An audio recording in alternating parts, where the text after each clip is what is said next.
Welcome दोस्तों, आज हो गया है 8 अगस्त 2020 शनिवार का दिन। बात करेंगे आज के मुख्य समाचार टुडे ब्रेकिंग न्यूज अपडेट की। कई तरह की महत्वपूर्ण और काम की खबरें आ चुकी हैं। एक एक खबर हम सभी के लिए सेलेक्ट करके लाई गई है, तो पूरा वीडियो ध्यान से देखिएगा। सरकार की ओर से नए नियम, बड़ी घोषणाएं और बड़ा ऐलान जानेंगे। चीन को एक और बड़ा झटका मिला है। ट्विटर और व्हाट्सएप चलाने वालों के लिए बड़ा अपडेट आया है। बैंक लोन को लेकर भी बड़ी खबर आ रही है। साथ में जानेंगे वाहन पॉलिसी को लेकर अपडेट, सरकार की ओर से प्रोत्साहन राशि दी जाएगी, इसको लेकर जानकारी जानेंगे। जॉब्स को लेकर बड़ी खबर आ रही है। साथ ही घर घर इंटरनेट पहुंचाने के लिए एक नई तरह की सुविधा मिलेगी, इसको लेकर बड़ी काम की खबर जानेंगे। और हाँ दोस्तों, इन तमाम बड़ी खबरों के अलावा भी अलग अलग राज्यों से आई हुई बेहद ही महत्वपूर्ण और सिलेक्टेड काम की खबरें। तो ऐसे में पूरा वीडियो ध्यान से आखिर तक देखते रहिएगा। लाइक और शेयर इस वीडियो को जल्दी से जल्दी कर दीजिए और अपने दोस्तों के साथ फेसबुक और व्हाट्सएप पर भी जरूर पहुंचाते रहिए। दोस्तों, आप लोगों के प्यार और सपोर्ट के लिए जरूरी होता है। बिना टाइम विलंब किए चलते हैं आज की पहली बड़ी खबर की ओर। संपूर्ण भारत का 8 अगस्त 2020 का मौसम पूर्वानुमान कैसा रहेगा, तो आइए जान लेते हैं। अगले 24 घंटों के दौरान केरल और तटीय कर्नाटक में कई स्थानों पर मध्यम से भारी बारिश होने का अनुमान है। गुजरात, मध्य प्रदेश, उप हिमालय, पश्चिम बंगाल, सिक्किम, असम के कुछ इलाके, उत्तरी तटीय आंध्र प्रदेश, उड़ीसा, गंगेय पश्चिम बंगाल, अंडमान और निकोबार द्वीप समूह और लक्षद्वीप के कुछ इलाकों में हल्की से मध्यम बारिश के साथ ही एक दो स्थानों पर भारी बरसात हो सकती है। वहीं दोस्तों, उत्तर प्रदेश, बिहार, झारखंड, उत्तराखंड, हिमाचल प्रदेश में कुछ स्थानों पर, जबकि पंजाब, हरियाणा और दिल्ली में एक दो स्थानों पर हल्की से मध्यम बारिश होने का अनुमान है। मौसम की जानकारी के बाद दोस्तों आइए जान लेते हैं हमारे देश को हिलाकर रख देने वाली दो बड़ी खबरों के बारे में। ये खबरें आई हैं दोस्तों केरल को लेकर। 7 अगस्त के दिन केरल में दो बड़ी त्रासदी हुई। आप देख पा रहे हैं, एयर इंडिया का विमान कोझिकोड में रनवे से फिसल गया और ऐसे में 17 लोगों की जान चली गई। दुबई से 174 यात्रियों को लेकर आ रहा एयर इंडिया का विमान कोझिकोड एयरपोर्ट पर दुर्घटनाग्रस्त हो गया और इस हादसे में पायलट और को पायलट समेत 17 लोगों की जान चली गई। इस विमान में 174 यात्री, 10 बच्चे, 2 पायलट और 5 केबिन क्रू सवार थे। इस विमान में कुल 191 लोग सवार थे। 25 लोग गंभीर रूप से घायल हो गए। अस्पताल में भर्ती होने वालों को गंभीर चोटें लगी है। केरल में एयर इंडिया का ये विमान दुर्घटनाग्रस्त हुआ। शुक्रवार की शाम यानी 7 अगस्त 2020 को रात के करीब 7:45 बजे के आसपास ये विमान दुर्घटनाग्रस्त हुआ। विमान लैंडिंग करते समय रनवे से फिसल गया। गनीमत ये रही कि इस विमान में दुर्घटना होने के बाद आग नहीं लगी, जिससे ज्यादा से ज्यादा लोगों को बचाया जा सका। आपको बता दें, इस विमान हादसे में जान गंवाने वाले कैप्टन वसंत साठे एयरपोर्ट से रिटायर हुए थे। मिग 21 भी ये उड़ा चुके थे और उन्हें स्वॉर्ड ऑफ ऑनर से नवाजा गया था। कैप्टन दीपक वसंत साठे ने 22 साल एयरफोर्स में अपनी सेवाएं दी थी। विंग कमांडर के रूप में इन्होंने अपनी सेवाएं दी और इस दौरान इन्होंने मिग 21 जैसे लड़ाकू विमान भी उड़ाए, लेकिन होने को कोई टाल नहीं सकता है। इतने अनुभवी पायलट होने के बावजूद भी यह हादसा हो गया। बड़ी ही दुखदायी घटना है। वहीं दोस्तों, केरल में एक और घटना देखने को मिली। केरल में जैसा कि आपको मालूम ही है, भारी बारिश का दौर चल रहा है और भूस्खलन में मजदूरों के 20 से ज्यादा घर मलबे में दब गए और ऐसे में 15 लोगों की जान चली गई, 12 लोगों को बचाया गया। 60 से ज्यादा लोगों के फंसे होने की आशंका के चलते रात में भी रेस्क्यू ऑपरेशन जारी था। हमारे देश के प्राइम मिनिस्टर ऑफ इंडिया माननीय नरेंद्र मोदी जी ने संवेदना व्यक्त की है। पीएमओ ने ट्वीट करके बताया कि जिन लोगों की जान भूस्खलन की वजह से गई है, उनके परिवार को 2-2 लाख रुपए और घायलों को 50-50 हजार रुपए दिए जाएंगे। आइए दोस्तों, अब जान लेते हैं वायरस को लेकर देश और दुनिया में क्या खबरें चल रही हैं, अपडेट चल रहा है। सबसे पहले भारत की बात करते हैं। 7 अगस्त 2020 यानी शुक्रवार की सुबह को देश में एक दिन में 62,538 नए मामले सामने आए हैं। 24 घंटे के दौरान 886 लोगों की जान चली गई और इसके साथ ही हमारे देश में वायरस के कुल संक्रमितों का आंकड़ा जो है वो 20,27,074 पर पहुंच गया। राजधानी दिल्ली की बात करते हैं। दिल्ली में पिछले 24 घंटे में वायरस के 1192 नए मामले सामने आए। इसके अलावा अगर महाराष्ट्र की बात करें तो महाराष्ट्र में भी कोरोना के 10,483 नए मामले सामने आए और संक्रमितों का आंकड़ा 4,90,262 पर पहुंच गया। और ऐसे में आप देख सकते हैं कि कोरोना वायरस का जो संक्रमण है वो देश भर में तेजी से बढ़ रहा है। आप भी सावधान रहिए, सचेत रहिए। सरकार की ओर से जारी दिशा निर्देशों का पालन कीजिए, सोशल डिस्टेंसिंग का पालन कीजिए, मास्क का इस्तेमाल कीजिए, जागरूक रहिए ताकि आप भी इस महामारी से बच सकें, अपने परिवार की सुरक्षा कर सकें, अपने देश की सुरक्षा कर सकें। आगे बढ़ते दोस्तों, अगले बड़ी खबर आ रही है। वायरस को लेकर दुनिया भर में क्या जानकारियां चल रही है। दुनिया भर में इस वायरस से अब तक 1,93,01,624 मामले सामने आ चुके हैं। 7,18,483 लोगों की जान जा चुकी है इस वायरस की वजह से। पाकिस्तान में रविवार से अंतर्राष्ट्रीय उड़ानें शुरू होगी, इस तरह का अपडेट आ रहा है। वहीं दोस्तों, अगली बड़ी खबर आप देख पा रहे हैं। शोध में आया सामने कोरोना वायरस का अजीबोगरीब लक्षण। पूरी दुनिया इस महामारी से अभी गुजर रही है। दुनिया भर के वैज्ञानिक और शोधकर्ता कोविड-19 का इलाज ढूंढने में दिन रात एक कर रहे हैं। इसके अलावा दूसरी तरफ इस वायरस के पेचीदा लक्षणों को भी गहराई से समझने पर काम हो रहा है। जैसा कि आप सभी जानते हैं, शुरुआत में बुखार, सूखी खांसी, गले में खराश, सांस लेने में दिक्कत को कोविड-19 की पहचान माना जाता था, लेकिन पिछले कुछ महीनों में यह साबित हुआ कि यह बीमारी जो है वो सिर्फ सर्दी खांसी तक सीमित नहीं है, बल्कि इसके और भी कई लक्षण हैं। वैसे तो कोरोना वायरस के कुछ लक्षण अन्य सांस से जुड़ी बीमारियों के समान है, लेकिन स्वाद और गंध का न महसूस होना, आंखों में इन्फेक्शन, त्वचा पर चकत्ते, पेट की समस्या और यहाँ तक कि कुछ रोगियों में चक्कर आने जैसे लक्षण भी देखे गए हैं। वही दोस्तों, आपको बता दें, American journal of emergency medicine में प्रकाशित एक अध्ययन कोविड-19 के एक नया लक्षण की ओर इशारा करता है, जिससे रोग का पहला संकेत संकेत माना जा सकता है और वो है लगातार हिचकियां आना।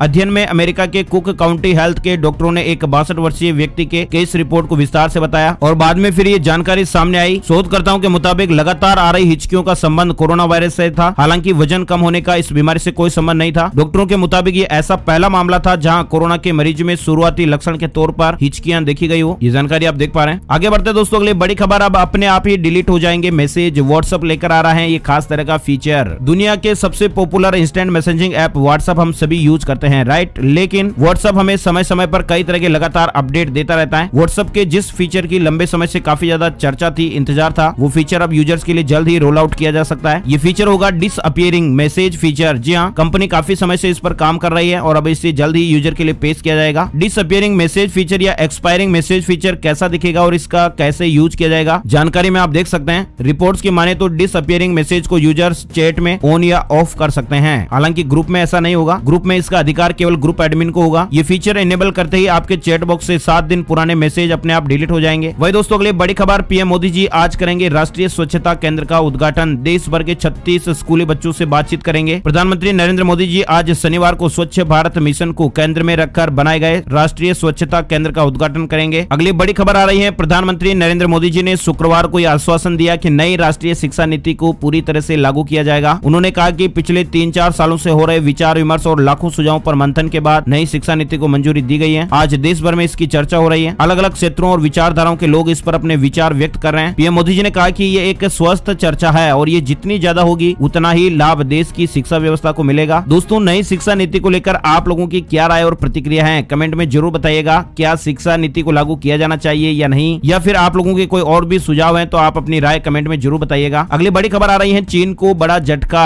ट्रंप ने वीचैट और टिकटॉक को अमेरिका से बोरियां बिस्तर समेटने के लिए 45 दिन का समय दिया है। यानी ट्रंप ने गुरुवार को एक एग्जीक्यूटिव आदेश पर हस्ताक्षर किए हैं। इसके तहत अमेरिकियों को 45 दिन में चीनी प्लेटफॉर्मों के साथ कारोबार को रोकने के लिए कहा गया है। टिकटॉक और वीचैट को बोरियां बिस्तर बांधने के लिए 45 दिन का समय मिला है। उसके बाद फिर यहाँ पर बैन कर दिया जाएगा अगर कोई भी समझौता नहीं होता है या फिर ये बिकते नहीं है तो। जैसा कि आपको मालूम है, माइक्रोसॉफ्ट के साथ चर्चाएं चल रही है। टिकटॉक को माइक्रोसॉफ्ट खरीद सकता है जल्दी। अच्छा, अगली बड़ी खबर देख पा रहे हैं, अमेरिका ने अपने नागरिकों के लिए भारत व चीन की यात्रा को लेकर नई गाइडलाइन जारी की है। कोरोना वायरस का प्रकोप पूरे विश्व में जारी है और इसी बीच अमेरिका ने भारत और चीन सहित विदेश जाने वाले अपने नागरिकों के लिए एक नई ट्रेवल एडवाइजरी जारी की है। भारत को लेवल 4 श्रेणी में रखा गया है, यात्रा न करने की सलाह दी गई है। इसके अलावा चीन को भी इसी श्रेणी में रखा गया है। आइए दोस्तों, आगे बढ़ते हैं अगली बड़ी खबर की ओर। भारत में ही आयोजित होगा T20 वर्ल्ड कप 2021। आईसीसी की बैठक में बड़ा फैसला लिया गया है। ऑस्ट्रेलिया में होने वाला 2020 T20 वर्ल्ड कप स्थगित होने के बाद ये सवाल था कि अगले साल होने वाला T20 वर्ल्ड कप किस देश में आयोजित होगा, लेकिन अब इस सवाल का जवाब मिल गया है। शुक्रवार को हुई आईसीसी की बैठक में 2021 T20 वर्ल्ड कप भारत में आयोजित करने का फैसला लिया गया है। इसके अलावा 2022 T20 वर्ल्ड कप जो है वो ऑस्ट्रेलिया में आयोजित किया जाएगा। आगे बढ़ते दोस्तों, अगली बड़ी खबर, आसानी से चल जाएगा सरकारी ट्विटर अकाउंट का पता। एक तरह का नया फीचर आ रहा है। इस समय बढ़ रहे अकाउंट हैकिंग के मामलों को देखते हुए ट्विटर जल्द ही नया फीचर लेकर आने वाला है और इस फीचर के जरिए आप असली और नकली सरकारी ट्विटर अकाउंट के बारे में तुरंत ही जानकारी लगा पाएंगे। सरकारी अकाउंट पर लेबल लगेगा। सभी देशों के सरकारी अकाउंट्स पर लेबल लगाने की प्रक्रिया को शुरू किया जा रहा है। इसके अलावा उन मीडिया आउटलेट्स के अकाउंट पर भी लेबल लगेगा जो सरकार के साथ सीधे तौर पर जुड़े हैं और उनका प्रचार प्रसार करते हैं। आपको बता दें, ट्विटर ने फिलहाल चीन, फ्रांस, रशिया, यूनाइटेड किंगडम और यूनाइटेड स्टेट के सरकारी अधिकारियों के अकाउंट्स पर लेबल लगाया गया है। वही दोस्तों, अगली बड़ी खबर, सीबीएसई ने किया साफ, कंपार्टमेंट परीक्षाएं 2020 नहीं होगी कैंसिल। स्टूडेंट और पेरेंट्स की जबरदस्त मांग के बावजूद सीबीएसई ने यह साफ किया है कि कंपार्टमेंट परीक्षाएं कैंसिल नहीं की जाएगी। Central board of secondary education यानी सीबीएसई ने काफी हफ्तों के सोच विचार के बाद इस तरह का फैसला सुनाया है और ये कहा है कि स्टूडेंट के फ्यूचर को ध्यान में रखते हुए इस साल की कंपार्टमेंट परीक्षाएं जो है वो कैंसिल नहीं की जाएगी। बड़ी खबर आ रही है, एनडीआरएफ की वर्दी में सरकार ने किया बड़ा बदलाव, जवानों के सीने पर लगा होगा तिरंगा। राष्ट्रीय आपदा प्रतिक्रिया बल यानी एनडीआरएफ के बचाव कर्मियों द्वारा बचाव अभियान के दौरान पहने जाने वाली नारंगी वर्दी पर अब तिरंगा लगा हुआ दिखाई देगा।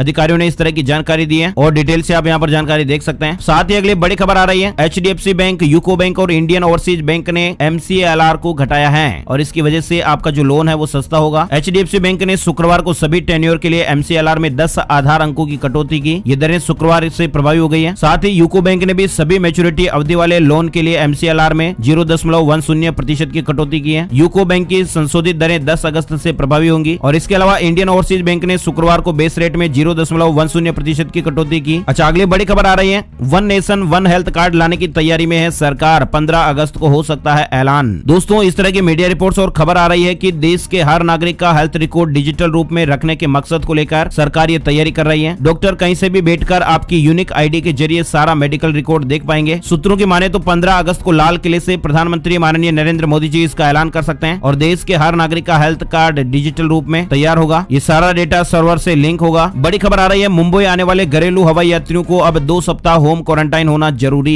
बीएमसी ने इस तरह की जानकारी दी है कि मुंबई में आने वाले यात्रियों के बाएं हाथ पर आइडेंटिफिकेशन मुहर लगाई जाएगी और प्रोटोकॉल के मुताबिक उन्हें अनिवार्य रूप से 14 दिन के लिए होम क्वारंटाइन रहना होगा। स्थानीय प्रशासन जांच के बाद ऐसे यात्रियों को छूट देने के लिए अधिकृत होगा जिन्हें ऑफिस या किसी अन्य जरूरी कार्य के लिए सेवाएं देनी है। आगे बढ़ते दोस्तों के लिए बड़ी खबर, फायदे की खबर आई है। दिल्ली सरकार ने लॉन्च की है ई वाहन पॉलिसी। 2 पहिया वाहन पर 30,000 रूपए और कारों पर 1.5 लाख रूपए तक का बेनिफिट मिलेगा, यानी प्रोत्साहन राशि मिलेगी। दिल्ली को प्रदूषण मुक्त करने के लिए दिल्ली सरकार ने एक बड़ा कदम उठाया है। दिल्ली सरकार ने ई वाहन नीति लागू कर दी है और इसके साथ ही सरकार इसे प्रोत्साहित करने के लिए प्रोत्साहन राशि भी सरकार की तरफ से दी जाएगी। अरविंद केजरीवाल ने इस योजना के लॉन्च के दौरान ये कहा कि इलेक्ट्रॉनिक व्हीकल पॉलिसी तैयार है और इसे दिल्ली सरकार द्वारा नोटिफाई कर दिया गया है। दिल्ली सरकार इलेक्ट्रिक व्हीकल पॉलिसी के तहत इलेक्ट्रिक व्हीकल खरीदने वाले लोगों को आर्थिक मदद देगी। 2 व्हीलर पर 30,000 रूपए, कारों पर 1.5 लाख रूपए, ऑटो रिक्शा और ई रिक्शा पर 30,000 रूपए की प्रोत्साहन राशि मिलेगी। बड़ी खबर आ रही है, पीएम मोदी जी 10 अगस्त को सब मैरीन संचार केबल का उद्घाटन करेंगे। अंडमान आइलैंड से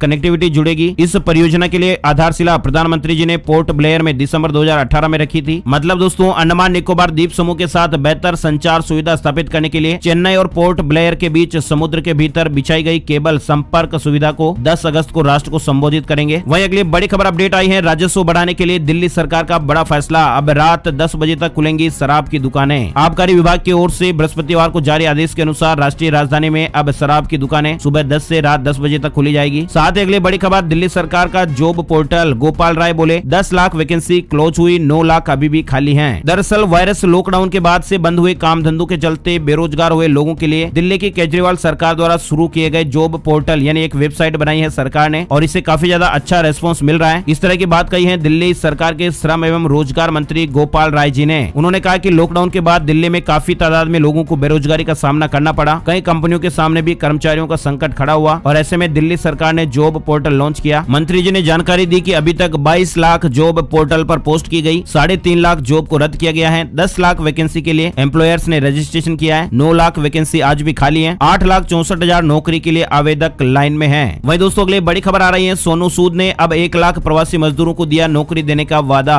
बॉलीवुड एक्टर सोनू सूद इस कोरोना वायरस महामारी के दौर में प्रवासी मजदूरों के लिए मसीहा साबित हुए हैं। सोनू सूद से जो भी बन पड़ रहा है वो इस तरह से मदद कर रहे हैं, फिर चाहे उन्हें घर छुड़वाना हो, उनके खाने की व्यवस्था करनी हो, जॉब दिलानी हो। सोनू सूद ने अब प्रवासी मजदूरों को जॉब देने का वादा किया है और वो भी 1 लाख मजदूरों को। इसको लेकर सोनू सूद ने ट्वीट करके जानकारी दी है। उन्होंने कहा कि APEC नाम की कंपनी के साथ हाथ मिलाया है। एक्टर ने वादा किया है कि इस कंपनी के जरिए वो 1 लाख मजदूरों को नौकरियां दिलवाएंगे। वायरस महामारी के इस दौर में लोगों की मदद को लेकर काफी ज्यादा आगे आए हैं सोनू सूद और ऐसे में इनकी मेहनत और इनके जज्बे के लिए एक लाइक तो यहाँ पर जरूर बनता है इनके लिए। वही दोस्तों अगले बड़ी खबर आ रही है, खुश खबर है, UAE ने माफ किया भारतीयों का वीजा जुर्माना। संयुक्त अरब अमीरात यानी UAE ने उन भारतीय प्रवासियों से वसूले जाने वाले वीजा जुर्माने के हजारों दिरहम की रकम माफ कर दी जिनके वीजा की अवधि 1 मार्च से पहले खत्म हो चुकी थी। बड़ी खबर आ रही है, प्रोफेसर प्रदीप कुमार जोशी UPSC के नए अध्यक्ष पद पर नियुक्त किए गए हैं। संघ लोक सेवा आयोग यानी UPSC के लिए नए अध्यक्ष बन गए हैं। इस संबंध में PTI ने जानकारी दी है। जानकारी के अनुसार UPSC के नए अध्यक्ष के रूप में प्रोफेसर जोशी का कार्यकाल 12 मई 2021 तक रहेगा। प्रोफेसर जोशी इससे पहले छत्तीसगढ़ और मध्य प्रदेश लोक सेवा आयोग दोनों के अध्यक्ष थे। बड़ी खबर आ रही है, BSNL ने घर घर इंटरनेट पहुंचाने के लिए लॉन्च किया ये पोर्टल। देश के हर कोने में मिलेगा ब्रॉडबैंड कनेक्शन। भारत संचार निगम लिमिटेड BSNL ने देश के हर घर, हर मोहल्ले, हर गाँव में इंटरनेट पहुँचाने के लिए अपना नया पोर्टल पेश किया है और इसके जरिए आप शहर से दूर अपने गाँव में भी इंटरनेट कनेक्शन लगवा सकते हैं। BSNL ने बुक माई फाइबर नाम से पोर्टल लॉन्च किया है और इसके जरिए आप भारत फाइबर कनेक्शन ले सकते हैं। इस वेबसाइट पर जाकर आप अपने इलाके और जरूरत के हिसाब से प्लान का चयन कर सकते हैं। बुक माई फाइबर पोर्टल पर बिहार में ब्रॉडबैंड प्लान की शुरुआती कीमत 499 रुपए है, जिसमें आपको 100 GB इंटरनेट मिलेगा और ये डेटा खत्म होने के बाद आपको 2 Mbps की स्पीड से इंटरनेट इस्तेमाल करने की सुविधा मिलेगी। इस प्लान को लेकर आप जानकारी और यहाँ पर देख पा रहे हैं। वही दोस्तों अगली बड़ी खबर आ रही है, भोपाल में लुटेरी दुल्हनों के गिरोह का एक भंडाफोड़ हुआ है। 8 आरोपी गिरफ्तार किए गए हैं, बाकी फरार चल रहे हैं। जनपद की क्राइम ब्रांच ने लुटेरी दुल्हनों के गैंग का खुलासा करते हुए 8 लोगों को गिरफ्तार किया। इसमें 3 महिलाएं हैं। ये शादियां कर करके गायब हो जाती थी, लोगों को चूना लगाती थी, फोन नंबर को फिर बंद कर देती। तो इस तरह से ये गिरोह चल रहा था और अब इसका भंडाफोड़ हो चुका चुका है। अगली बड़ी खबर दोस्तों, सावधान हो जाने की जरूरत है। इस तरह की खबर आ रही है कि बाजार में बिक रहा है मिलावटी आलू।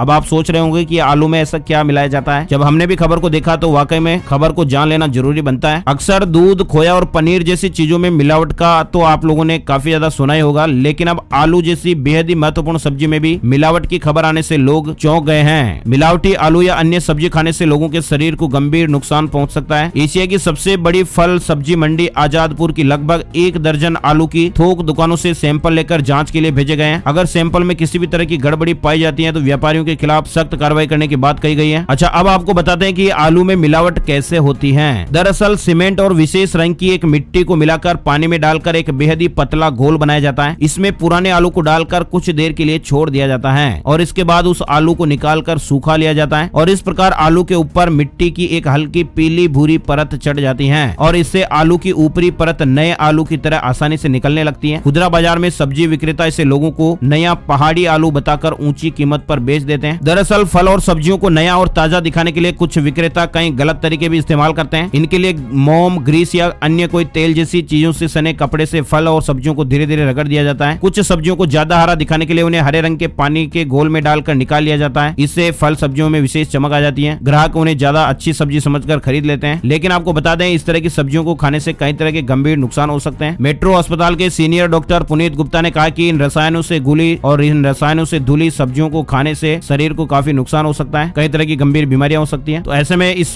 खबर का जो मेन मतलब है वो ये है कि आप भी सब्जी वगैरह जब खरीदते हैं तो थोड़े सावधान रहिएगा। हर सब्जी वाला तो ऐसा नहीं करता होगा, लेकिन कुछ लोग ऐसे हैं जो अपवाद हैं, उनका काम ही है लोगों के स्वास्थ्य के साथ खिलवाड़ करना, तो वो ऐसी सब्जियां हमें दे सकते हैं। अच्छा, अगली बड़ी खबर देख पा रहे हैं, फेसबुक के कर्मचारी जून 2021 तक करेंगे वर्क फ्रॉम होम। गूगल भी कर चुकी है ऐसा ऐलान। दरअसल दोस्तों, फेसबुक ने अपने 48,000 कर्मचारियों को जुलाई 2021 तक घर पर रहकर काम करने के लिए कहा है। फेसबुक ने कहा कि सभी कर्मचारी घर पर काम करने के लिए ऑफिस के जरूरी सामान खरीद लें। इसके लिए उन्हें $1,000 अतिरिक्त दिया जाएगा। अगली बड़ी खबर हरियाणा को लेकर आ रही है। 48 घंटे पहले की कोरोना नेगेटिव रिपोर्ट दिखाओ, विदेश से आने वाला नहीं होगा क्वारंटीन। 48 आवर्स यानी हरियाणा में अब विदेश से आने वाले लोगों को सशर्त राहत मिल सकती है। यदि विदेश से आने वाले हरियाणवी 48 घंटे पहले की अपनी कोरोना नेगेटिव रिपोर्ट प्रस्तुत करते हैं तो हरियाणा स्वास्थ्य विभाग उन्हें अधिक दिनों तक के लिए क्वारंटीन नहीं करेगा। साथ ही अगली बड़ी खबर आ रही है, CS एग्जीक्यूटिव प्रवेश परीक्षा का बदला पैटर्न, अब घर बैठे होगी परीक्षा। Institute of company secretaries of India ICSI 29 अगस्त 2020 को अपना पहला company secretary executive entrance test यानी CSEET 2020 आयोजित करेगा और ऐसा पहली बार होने जा रहा है कि उम्मीदवार घर बैठे प्रवेश परीक्षा में हिस्सा लेंगे। इस तरह की ये खबर अपडेट है। वहीं दोस्तों अगली बड़ी खबर आ रही है राजधानी दिल्ली को लेकर। अब आपका ऐप बताएगा आप किस स्टॉप पर बस में सवार हुए। इसको लेकर ट्रायल चल रहा है, यानी ई टिकट की सुविधा यात्रियों को उपलब्ध होगी। ये तो आपको पहले ही मालूम चल गया। अब सरकार ने एक ऐप भी बनाया है। टिकट के लिए क्रेडिट कार्ड, पेटीएम, गूगल पे सहित अन्य डिजिटल माध्यमों का इस्तेमाल कर सकते हैं। प्ले स्टोर से इस ऐप को इंस्टॉल करने के बाद यात्री अपनी सीट के पीछे लगे QR कोड को स्कैन करके टिकट ले सकेंगे। इसके अलावा यात्रियों की सुविधा के लिए इस ऐप में एक फीचर स्टॉप का भी मिलेगा और इसके जरिए नजदीकी बस स्टॉप के अलावा उस स्टॉप से अगले 10 मिनट के दौरान गुजरने वाली तमाम बसों की जानकारी भी उपलब्ध होगी। इस तरह का दिल्ली में ट्रायल चल रहा है। अगली बड़ी खबर आ रही है नेटफ्लिक्स को लेकर। नेटफ्लिक्स हिंदी में उपलब्ध रहेगा। वीडियो स्ट्रीमिंग सर्विस नेटफ्लिक्स ने गुरुवार को अपना हिंदी यूजर इंटरफेस लॉन्च कर दिया है। यूजर्स के लिए हिंदी इंटरफेस मोबाइल, टीवी और वेब डिवाइस पर उपलब्ध होगा और इसका फायदा ये होगा कि यूजर्स इंटरनेशनल शो,